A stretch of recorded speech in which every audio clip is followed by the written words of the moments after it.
minute, 10 minute, 10 minute murder.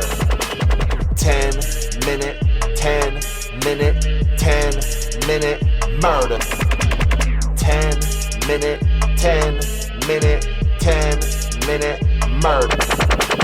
10 minute, 10 minute, 10 minute murder.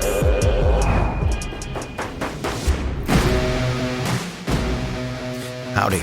Welcome to 10 Minute Murder, the brief and bingeable true crime podcast. I'm Joe, the host, and thanks for being here. If you're new to the podcast, make sure you hit subscribe before this episode ends, and you will never miss another episode, so long as we both shall live. And it feels like we just got married just now, and we might have, I don't know, it depends on what state you live in, but I promise I'm going to deliver at least a couple of episodes every single week, and those episodes will be brief and bingeable, except when they're not. They're a little bit longer, and those are random. So that's what you're getting from me. Today's episode, though, it's one of those where I could have made it an hour long.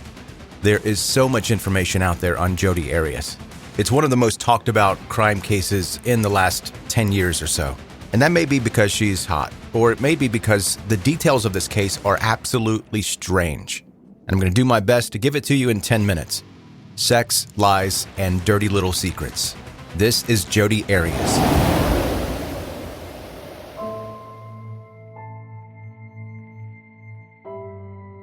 Sex, lies, and dirty little secrets. Those words open lead defense attorney Kirk Nurmi's closing statement when he described the relationship between Jodi Arias and Travis Alexander, the relationship that had finally ended in one's death. Jodi Ann Arias was born on July 9th, 1980 in Salinas, California, to her parents Sandy and William Angelo Arias. She was part of a blended family. Jodi had 4 siblings, an older half-sister, 2 younger brothers, and a sister. By her family members, Jodi was described as a sweet and sensitive girl who loved animals.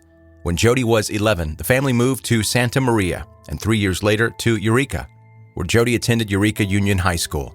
Her classmates remember her being bubbly and very intelligent. However, Jodi closed up in larger groups and was known to be kind of shy and quiet. From a young age, Jodi had a thing for photography.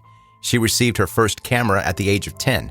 This interest followed her into adulthood, becoming a lifelong passion, and would play a critical role in the most significant event later in Jodi's life. From the outside view, Jodi's childhood seemed pretty normal, but her parents saw early on that there was something different about their daughter. As a child, she defied her parents' rules and often ran away from home. Pretty usual stuff, but as Jodi got older, she started to be highly emotionally unstable. She was irritated very easily and often had extreme mood swings and bouts of anger. Every emotion she felt was turbocharged, and when Jodi was feeling bad, she repeatedly threatened suicide. Jodi's parents felt helpless with their daughter, so they became very strict with her, sometimes using physical discipline. However, Jodi later claimed that her parents had been downright abusive and used to beat her and her siblings with wooden spoons and a belt.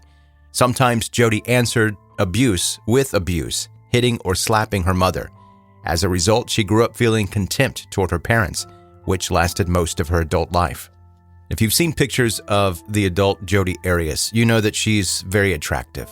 She has naturally brown hair and for a time dyed it to platinum blonde, and that seemed to suit her. And with her beauty and figure, male attention was guaranteed. And we all know getting lost in a new relationship is pretty normal. You want to spend as much time with your partner as possible. However, in Jodi's case, she completely lost herself when dating. Literally, her whole identity changed according to her partner. I know it sounds cliche, but she did actually need someone to complete her. Unfortunately, her friends noticed Jodi's pattern of picking bad boys. On more than one occasion, her boyfriends were caught cheating, which caused problems in Jodi's later relationships. And as a side note, that does not have anything to do with this case, Jodi's boyfriend, not long before she met Travis Alexander, who we'll talk about in just a couple of moments, her boyfriend that she lived with for a time and was with off and on was a vampire hunter. And I wish I was making that up, but he believed in vampires, and he believed that there was a congregation of them living in San Francisco, and he wanted to move there to hunt vampires. In September 2006, Jodi met 29-year-old Travis Alexander at a prepaid legal services convention in Las Vegas. Travis worked as a motivational speaker and a sales representative for the company, and the two chatted briefly. However, when they eventually parted ways, Jodi didn't give much thought to Travis. She still had a boyfriend at that time, the vampire hunter, but Travis had other plans. He pursued Jodi throughout the convention, taking her to a banquet and inviting her to sit with him in executive-level seating. All of that made a huge impression on Jodi.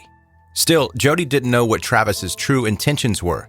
Did he just want her for the firm, or was there something else?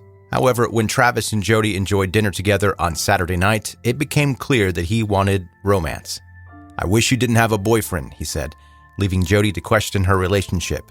After the convention, Jodi sat down with her boyfriend and spoke about her hopes to get married and have children, things that he did not want to pursue. However, during that same conversation, he told Jodi that his ex-wife was moving with his son to Monterey. That would have meant a 10-hour drive for him if he wanted to see his son.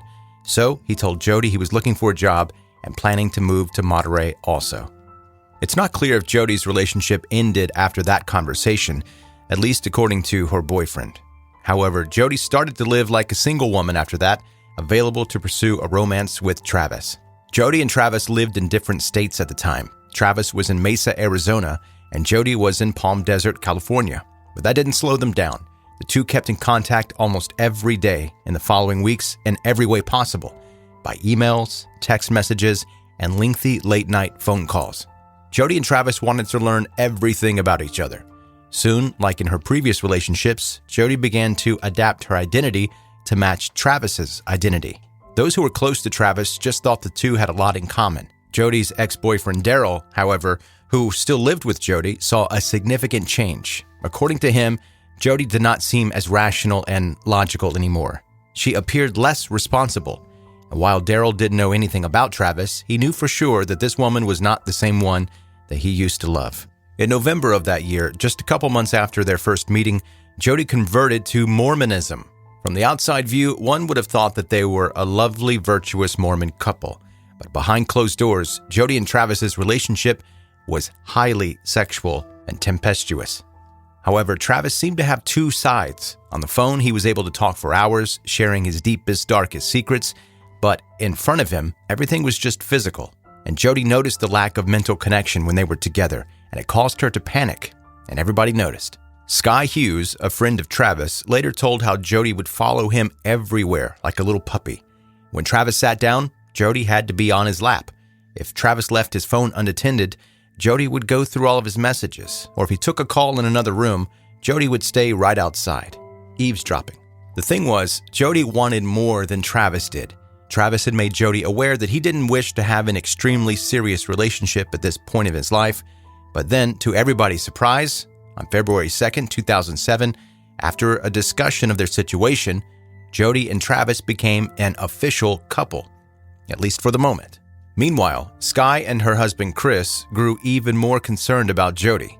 In April 2007, they spoke to Travis privately in their bedroom, telling him all about Jodi's weird behavior, her habit of reading his emails and eavesdropping on his phone calls. It didn't seem to concern Travis very much. However, Sky said Jodi was not welcomed in their home anymore and added, quote, "I'm afraid we're going to find you cut up inside her refrigerator." Then, on June 29, 2007, Jodi and Travis ended their nearly 5-month relationship. Jodi had found out Travis cheated on her, and Travis still did not see a future with Jodi, so it was time to move on.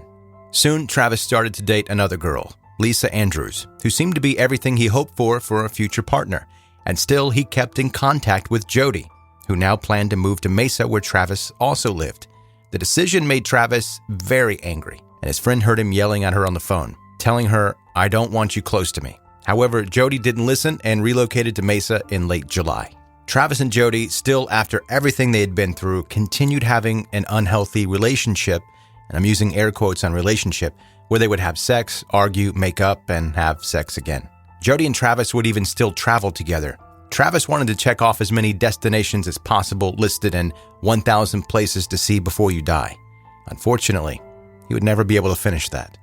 Then all hell broke loose one day when Jodi appeared in Travis's house without notice and saw him with Lisa. Jodi started to stalk them, appearing at Lisa's apartment, slashing her tires, and sending threatening emails. And still, Travis did not believe his ex-girlfriend could be dangerous. he would still occasionally meet up with Jodi for purposes. Travis was hopeful for the year 2008. He even wrote down, "This year will be the best year of my life." He had big plans, but unfortunately, Travis would not carry out any of those plans. On June 9th, 2008, Travis's lifeless body was found in a pool of blood in the shower of his home. He missed a business trip to Cancun, Mexico.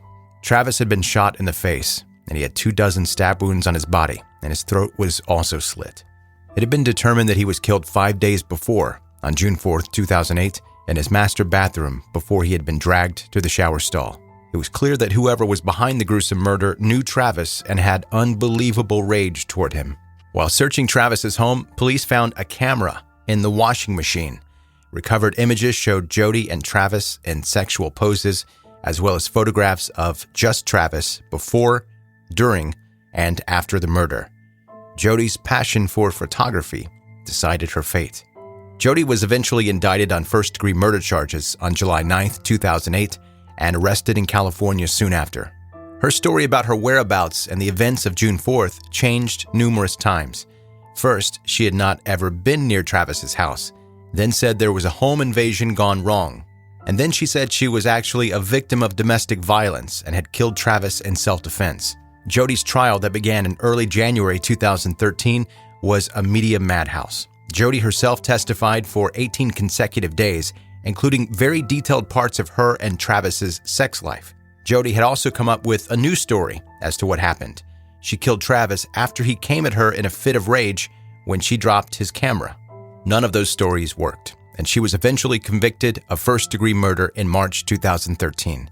The prosecution was gunning for the death penalty, but in the end, the jury could not reach a unanimous decision on whether to sentence her to death or not.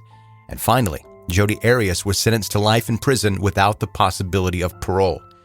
And although Jodi did not plead guilty by reason of insanity during her trials, many believe she suffers from some kind of personality or mental disorder. But one thing is for sure, Jodi wanted to keep Travis all for herself, one way or the other. That's today's 10-Minute Murder, the brief and bingeable true crime podcast. Thanks for listening today. And if you are new to this podcast, as I mentioned at the beginning, make sure you're subscribed so that in the future you don't have to go searching for 10-Minute Murder.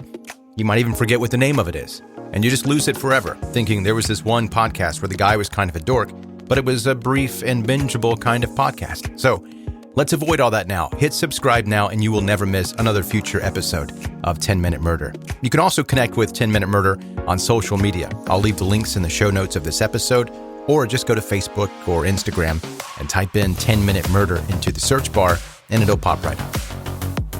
Thanks for listening. Have a good night.